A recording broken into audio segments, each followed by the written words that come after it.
తూర్పుగోదావరి జిల్లా బిక్కవోలులో దేవాదాయ శాఖ అధికారులతో ఎమ్మెల్యే పల్లమిల్లి రామకృష్ణారెడ్డి సమీక్షా సమావేశం నిర్వహించారు. అనపర్తి నియోజకవర్గంలోని దేవాలయాల అభివృద్ధిపై దృష్టి పెట్టాలి అన్నారు. ఇందుకోసం ప్రత్యేక ప్రణాళిక ఏర్పాట్లు చేయాలని అధికారులకు సూచించారు. ముందుగా భక్తుల రద్దీ అధికంగా ఉండే దేవాలయాలను అభివృద్ధి చేయాలని ఎమ్మెల్యే రామకృష్ణారెడ్డి వెల్లడించారు.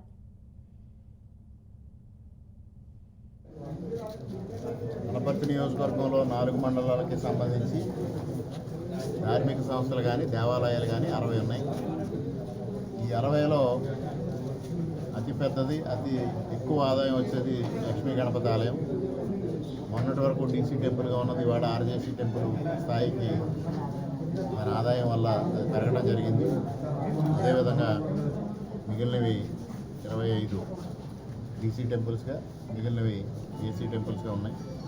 దీంట్లో కొన్ని దేవాలయాల్ని అభివృద్ధి చేయాల్సిన అవసరం ఉంది. నేను దాదాపు 20 రోజుల క్రితం దేవాదాయ శాఖ అధికారులతో అనపర్తిలో ఒక సమీక్ష నిర్వహించి దానిలో కొన్ని దేవాలయాల్ని అభివృద్ధి చేయాలనేది ఆలోచన చేయడం జరిగింది. దాంట్లో ముఖ్యంగా లక్ష్మీ గణపతి ఆలయం ప్రధానంగా అభివృద్ధి చేయాలి. ఎందుకంటే భక్తుల రద్దీ ఎక్కువ ఉంది, ఆదాయం ఉంది, కానీ అక్కడ వసతులు లేని పరిస్థితి, ఇబ్బందికరంగా అక్కడ దేవాలయం ఉన్న పరిస్థితుల్లో దాన్ని తప్పనిసరిగా అభివృద్ధి చేయాలి. అదేవిధంగా రంగంపేట మండలాన్ని తీసుకుంటే వడిసిలేరులో ఉన్న భజనారాయణ స్వామి ఆలయం, రంగంపేటలో ఉన్న శివాలయం, అనపర్తి మండలంలో రామవరంలో ఉన్న శివాలయం.